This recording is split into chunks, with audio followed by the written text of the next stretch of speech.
Tenemos en la otra parte de la mesa a Andrés Martín, autor soriano, que lo conoceréis seguramente todos.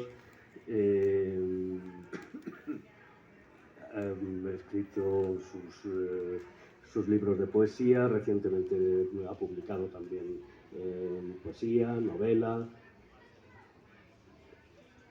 Una gran pluma de esta ciudad y de esta ciudad, ¿no? Él nos va a presentar el libro de Judith Sand, Los suspiros castrados. Libro duro, donde los haya, y bueno, yo creo que responde un poco a la trayectoria como decía antes Pedro, a las experiencias que se han podido ir matizando y se han podido ir viviendo dentro de cada uno de los personajes, ¿no? Yo no voy a destriparlo, que sea Andrés quien se encargue de presentaros el libro y a Judith, y que podáis disfrutarlo. Andrés, tuya la palabra. Muchas gracias, Javier, y buenas tardes a todos. Espero no destripar nada ni a nadie, no es mi intención. Bueno, en primer lugar voy a hablar un poco de Judith. Judith es una mujer que nació en Soria. Yo la conocí hace mucho tiempo, allá por el año 2000. Coincidimos en la biblioteca del Instituto Antonio Machado. Ella entonces era una chica muy inquieta y yo entonces era profesora allí y bueno, impartía una materia optativa de estas consideradas María, titulada Taller de Creación Literaria. Demasiado título para lo que luego en realidad era la asignatura en sí, porque la mayor parte de los alumnos que iban allí iban por descarte, ¿no? Habían oído que se aprobaba fácil y que no se hacía mucho. Bueno, y entonces iban allí a ver qué pasaba. No era el caso de Judith. Yo creo que si había allí 10 o 12 alumnos, ella y algunos más, muy poca gente más, estaban realmente interesados. Ya entonces se le notaban pues, ciertas tendencias, vamos a decirlo así, positivas en este caso, que hacían de ella algo que yo voy a definir con una palabra catalana que me gusta mucho, que es lletraferit, o lletraferida en este caso, ¿no? Es decir, la persona que de alguna manera ha sentido la herida luminosa de la literatura, de la escritura, de la palabra, una especie de inquietud, o de deria, como nos decían el otro día, ¿no? De una especie casi de obsesión. Le gustaba muchísimo leer, por supuesto, ya entonces escribía muy bien, y además era una amante del teatro, ¿no? Y Begoña, que está aquí, pues lo sabe muy bien. Posteriormente ella cursó estudios universitarios, ha estudiado nada menos que 3 filologías, simplemente filóloga, filología hispánica, filología catalana y filología inglesa. En 3 universidades, la Universidad de Zaragoza, la de Valencia y la UNED. Su trayectoria profesional, como ella misma nos indica, la ha desarrollado en la docencia, en trabajos con personas con necesidades educativas especiales, trabajos editoriales como traducción, corrección, etc. Recibió en varias ocasiones el premio a la creación joven del Ayuntamiento de Soria, y en el año 2017 recibió el premio de la Universidad de Valencia por el libro Els sospirs castrats, Los suspiros castrados, que es la primera versión del libro que hoy publicamos. Este libro es un poemario que está escrito y concebido en valenciano, esa rama del catalán, y está traducido por ella misma. Por eso, aunque en ocasiones pueda resultar un poquito complicado, pero siempre tenemos ayuda al lado, yo recomiendo intentar leerlo, por lo menos paladearlo un poco, digamos, en el idioma original en el que está escrito, porque la poesía es algo muy literal, es muy difícil traducirla plenamente, yo creo que es imposible. Entonces, al hacer la lectura en castellano exclusivamente, pues se pierden rasgos muy importantes de la lírica, como pueden ser el ritmo, la rima, etcétera, etcétera, ¿no? Creo que este dato de que sea un libro bilingüe en castellano y en valenciano, de una chica nacida en Soria y que pasó una buena parte de prácticamente toda la infancia, ¿no?, y la adolescencia aquí, nos tiene que llamar la atención. ¿Cómo es posible esto? Bueno, pues la razón está en su madre, ¿no? La madre de Judith es valenciana, valenciano parlante, de un pueblo llamado Onteniente, Ontinyent, en valenciano, y como ella me ha comentado hace un momento, pues de pequeña le hablaba en valenciano, ¿no? Un gran acierto, porque así ahora mismo Judith es absolutamente bilingüe. Se da también la oportuna circunstancia de que este año Poesía tiene como país invitado a Cataluña. Bueno, podríamos decir que tiene como país invitado la lengua catalana, ¿no? Y como, bueno, los filólogos saben de sobra, el valenciano es una rama del catalán. Si nos empeñamos en que esa rama se vaya del catalán, pues le pasa lo que a una rama de este árbol si la cortamos, que se va a secar, ¿no? Entonces, en ese sentido, yo creo que Judith también tiene muy claro que efectivamente ella escribe en una variante del catalán, ¿no? Y a mí me interesa mucho este carácter bilingüe del libro, por una razón, porque creo que nos hace mucha falta. A mí me gustaba mucho un poema de Salvador Espriu, que ahora parece casi un poco naif. No me lo sé en catalán, además mi pronunciación catalana pues dejaría muchísimo que desear. Pero empezaba algo así como: a veces es forzoso y necesario que un hombre muera por un pueblo, pero nunca un pueblo ha de morir por un hombre solo. Recuerda siempre esto, Sefarad. Bueno, Sefarad es el nombre que los judíos que vivían en España le daban a España. De ahí viene sefardí, sefardita, etcétera, ¿no? El libro del que he sacado este fragmento que os he recitado se llama La pelle de brau, es decir, la piel de toro, bravo, la piel de toro, ¿no? La piel de toro. Y continúa el poema diciendo: recuerda siempre esto, Sefarad, haz que sean seguros los puentes del diálogo y trata de comprender y amar las razones y las hablas diversas de tus hijos. Esto ahora mismo, insisto, puede parecer absolutamente ingenuo, tanto de un lado como del otro, pero yo sigo creyendo que hacen falta puentes. Lo que nos sobran son dinamiteros, ¿no? Hacen falta puentes. Y Judith, en este caso, es un hermoso puente entre dos lenguas. Bien, vamos a entrar ya en la temática del libro y ya me voy a ceñir un poco al papel porque tiendo a la dispersión.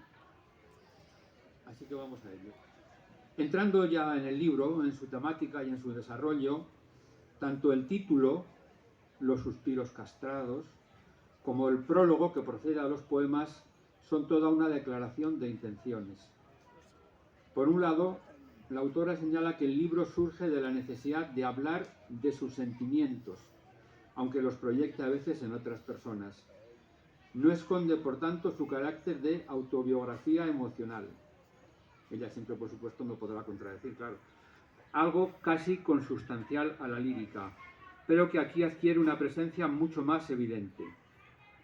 Estos poemas rezuman verdad. Son una sincera y en ocasiones dolorida mirada hacia el interior, tratando de buscar el origen de una insatisfacción íntima que recorre el libro. Por otro lado, leemos también en el prólogo: mi intención era comprender aquel dolor causado por la cultura sexual de mi sociedad. De esta forma, los poemas superan los estrechos límites de lo personal y, adoptando un tono de denuncia, ponen el foco en los mecanismos con que, y aquí cito literalmente, esta sociedad hipersexualizada reprime paradójicamente la expresión de una sexualidad auténticamente libre y plena.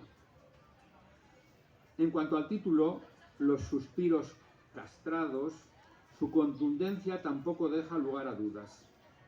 Si para Becker, en su conocidísima rima número 38, los suspiros son aire y van al aire, y por tanto parecen disiparse en el vacío, para Judith son mucho más que un poco de aire inspirado hondamente y expirado a veces acompañado de un gemido que suele denotar pena, ansia o deseo. Así los define el diccionario.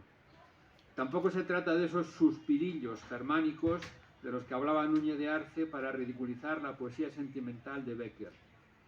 Para Judith, cito literalmente, los suspiros son emociones reprimidas y el sistema los castra.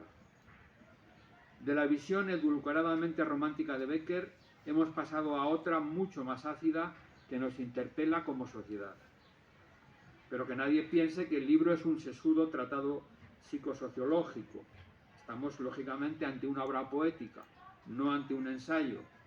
La forma en que el autor aborda el asunto sigue los cauces habituales de la lírica y por eso ejemplifica en primera persona toda esta problemática con un lenguaje muy cuidado, desgarrado a veces, coloquial en ocasiones y siempre de contenido lirismo.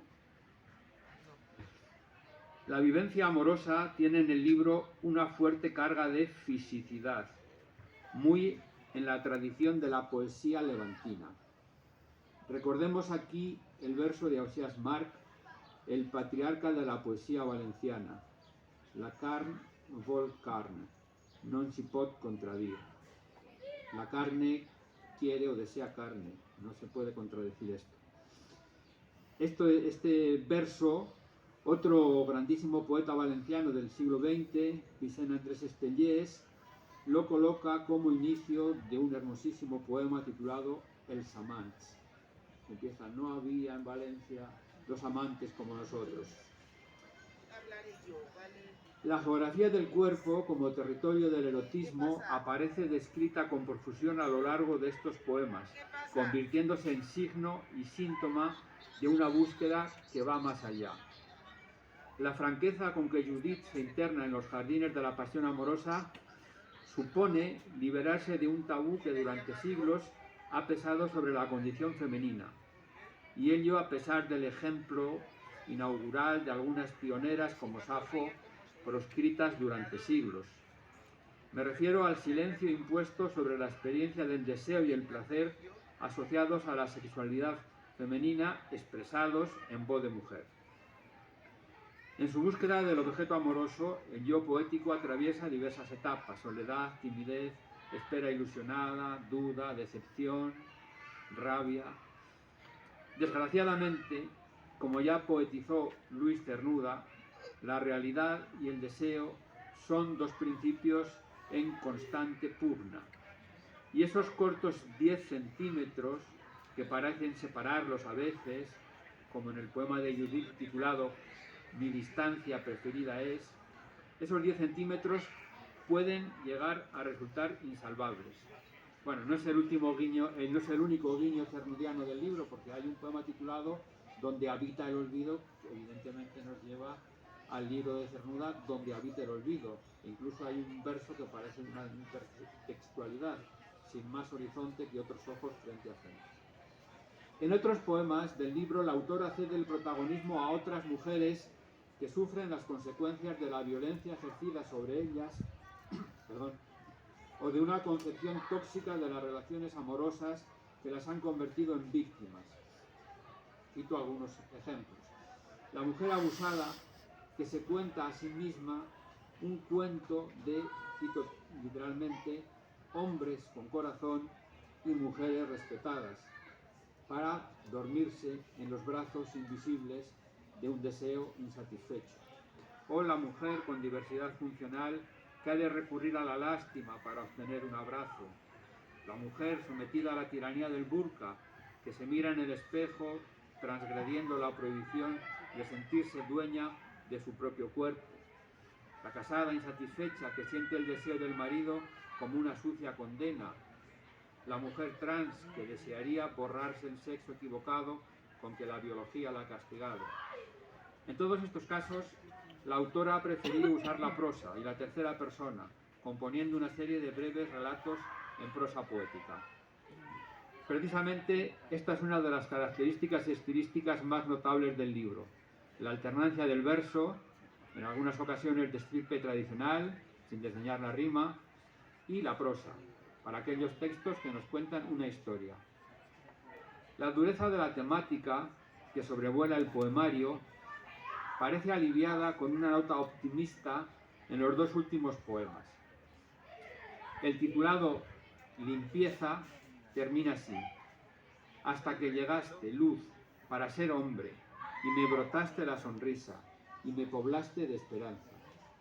Y también el último, que narra en clave humorística la historia de un dedo travieso que encuentra su propio paraíso, y nos invita a esbozar una sonrisa con que poner punto final al libro. En definitiva, y termino ya, Judith nos entrega un poemario valiente y reivindicativo, con un estilo variado, a veces muy moderno y desenfadado, como corresponde a una mujer que quiere romper barreras. En otras ocasiones resuenan en sus versos resonancias clásicas, y las referencias a lo cotidiano conviven con la mitología.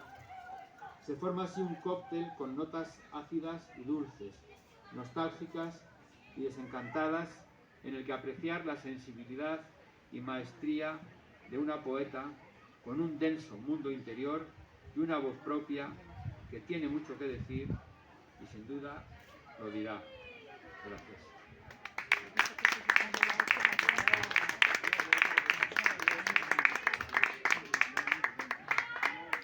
Muchas gracias, Andrés. Creo que no me habían dicho tantas cosas buenas sobre mis seguidas en la vida o así.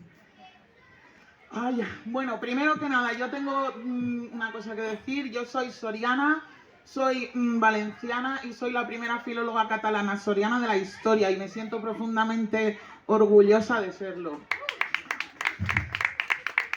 También soy filóloga hispánica, ¿eh? Y bueno,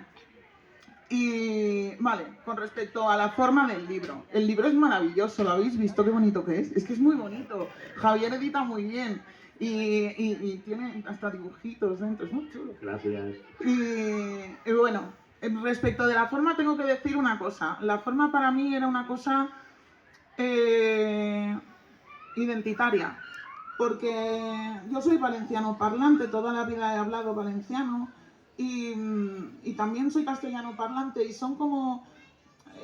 en Soria era la valenciana y en Valencia era la soriana, y al final no tienes una identidad clara. Y yo durante mucho tiempo le di vueltas a esto de mi identidad, ¿no? Porque a veces sentía como que no tenía cabida en ninguna parte, o que lo que yo tenía que decir igual no interesaba a ninguna parte. Y tengo que decir que, bueno, fue aquí precisamente en el Expoesía hace unos años ya, pues yo soy una habitual. Hubo una presentación de libros bilingües, y descubrí el mundo de los libros bilingües. Yo no había oído hablar de ellos hasta entonces, puede que fuera 2014 o bueno, no sé. Y entonces pensé que igual sí que a alguien le interesaba lo que yo tuviera que decir, igual alguien celebraba mi identidad y mi discurso.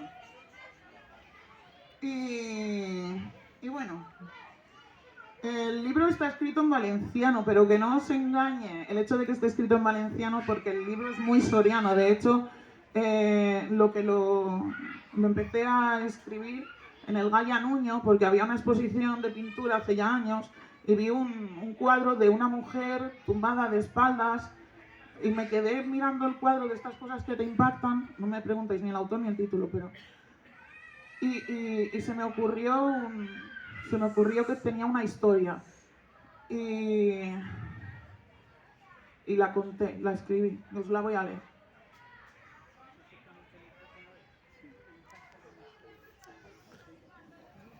Se llama Amanecer con Clímenes. Desde aquí se ve la ninfa en todo su esplendor. Su piel, su cuerpo claro, el amanecer reflejado en su cuello.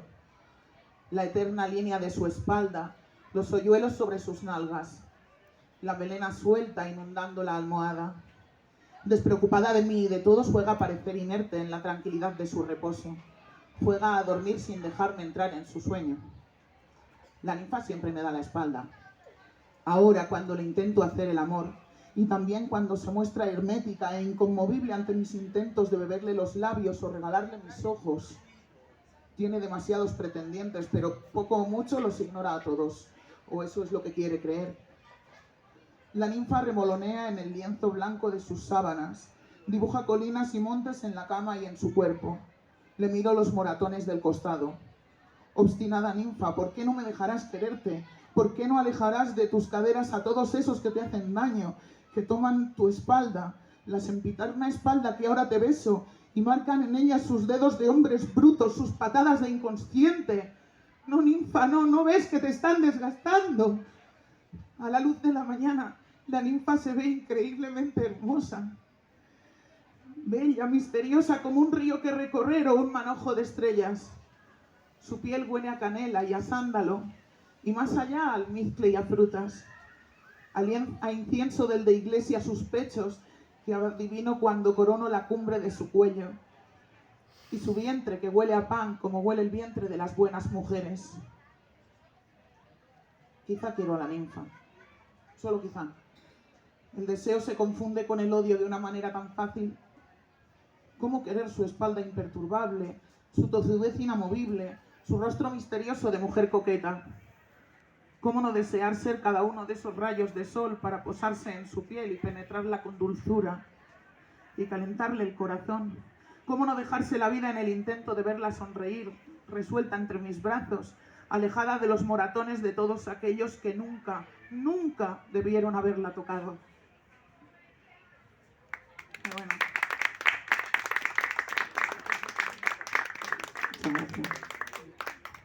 Y bueno, y cuando escribí este texto pensé que ahí podía yo decir muchas cosas, porque, bueno, pues yo este libro lo escribí entre los 24 y los 32 años, allá por el 2009, y bueno, y cuando yo en aquella edad yo me di cuenta de que la cultura sexual de mi sociedad trataba a las mujeres como objetos de deseo, oscuro objeto de deseo, ese comentario que a mí.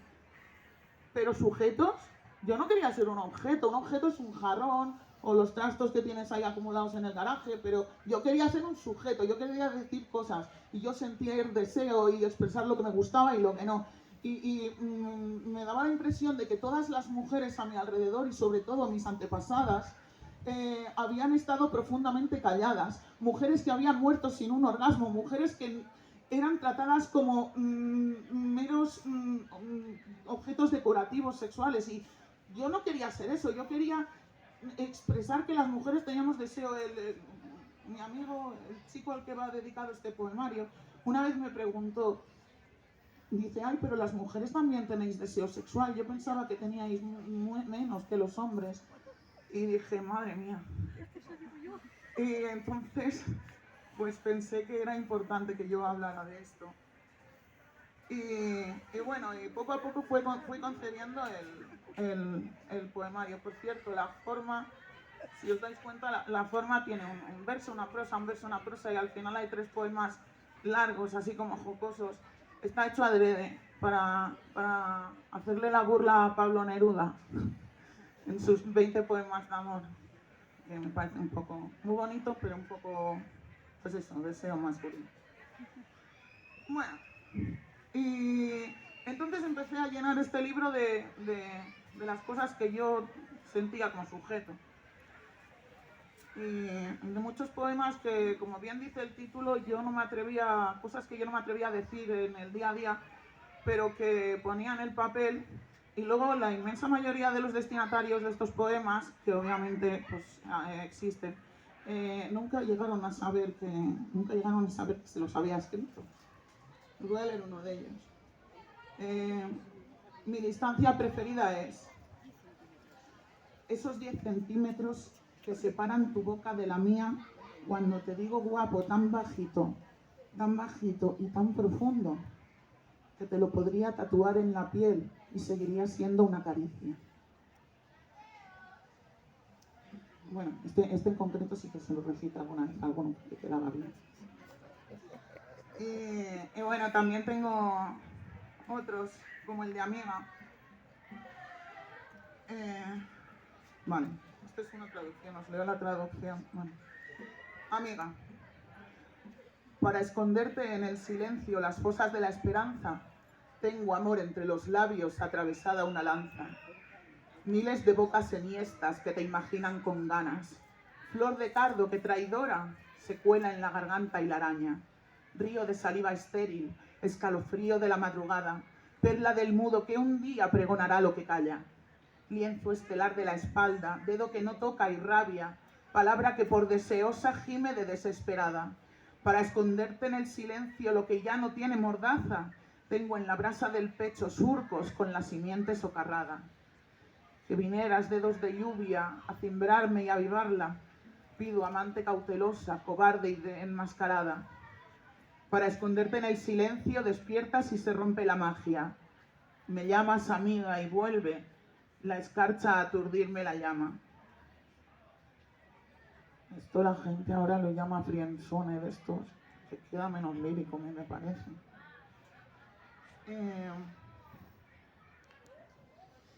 Y bueno, y por último os voy a leer un poema. Este me voy a permitir leeroslo en valenciano. Yo creo que lo entenderéis bien, pero si no, luego me compráis el libro y lo leéis, que está la traducción.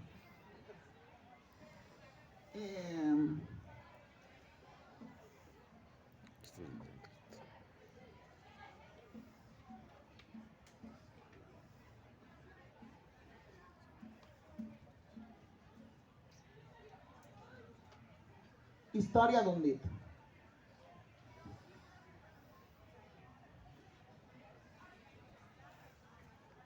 Aquesta bella història que us vaig a relatar té aires d'epopeia i vos fascinarà. Vet així que un dia, quin fou tan xival, estava assegudeta i m'hi vaig topar amb un ésser fantàstic, subjecte singular, abanderat, orgullós de l'ofici dactilar. Amb ungla rodoneta, considerablement llarg, tenia, com diria, un aire senyorial. Tot i que en la infantesa, tot s'ha de confessar, tingué més d'un flirteig amb algun que altre nas, era de bona casta. I l'ànsia cultural va despertar en ell les ganes d'explorar. I així arribem al moment que ens atany. Don dit, vagant per terra, resulta que es topà amb una cama erecta de la meua propietat. Bon dia, doña Cama. Bon dia, Déu vos guard. Com que de converses privades no vull xafardejar, diré per fer-ho ràpid que vam fer amistat. Quin goig veure'ls els dos somriure enjugassats. Però com en tantes coses, assumptes de tamany importen més del que es pensa, i Don dit se senti mal. Amb una cama com ella, no és per bafanejar, però és de bona cuixa, llarga i compacta de carn. L'alçada el limitava sols al turmell i voltants. I Don dit, fent-hi gala de gran heroïcitat, va emprendre la proesa d'intentar-la coronar. Així hem de fer una pausa. En honor a la veritat cal dir que la meua cama no és molt de depilar i l'esmentada gesta, tot i que singular, no va resultar tan ardua com cabria esperar. Superada la canyella, amb el genoll abastat, va costar-li 3 jornades conèixer la regió cuixal. Quina solitud tan àrdua, quin clima més gelat. Ja sabem que amb l'alçària és més dur el temporal. Don dit, amb les últimes forces, va buscar per refugiar. I vet així, oh meravella, va trobar-hi bon empar. Un llit moll i calent al peu d'una cavitat. El paradís d'un dit, quina majestuositat. Quines fonts, quines cascades. I de tant explorar amb tanta gatzaraiància a tots els indrets de la vall, va haver-hi un terratrèmol. Res que us haig d'espantar. Un parell de sacsejades i pau dolça al final. Així doncs, junts i feliços, s'hi van acomodar. I agafant a Doña Cama, que s'havia estirat, va dir aquella frase. Ell és un poc pedant. Aquest és l'inici, Cama, d'una llarga amistat.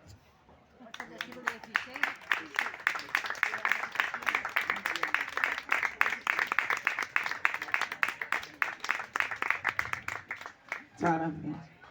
Yo creo que lo del tono jocoso es porque la risa libera, ¿no? Y la cosa de este poema se supone que es un grito de libertad. Y nada, no sé si cortamos o si leo un poema más. A mí me... A ver, no, sí. No, me había quedado lo del par de sacudidas y...